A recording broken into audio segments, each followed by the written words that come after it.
in the unity of Islam, in the unity of the brotherhood of the Muslims, is our strength, and this will lead to our victory.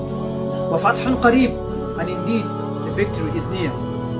To do this, we need to do what Rasulullah ﷺ did when he entered Medina. Amongst the major projects of Rasulullah ﷺ when he entered Medina was to establish brotherhood. Brotherhood which brings hearts of men together for the sake of Allah.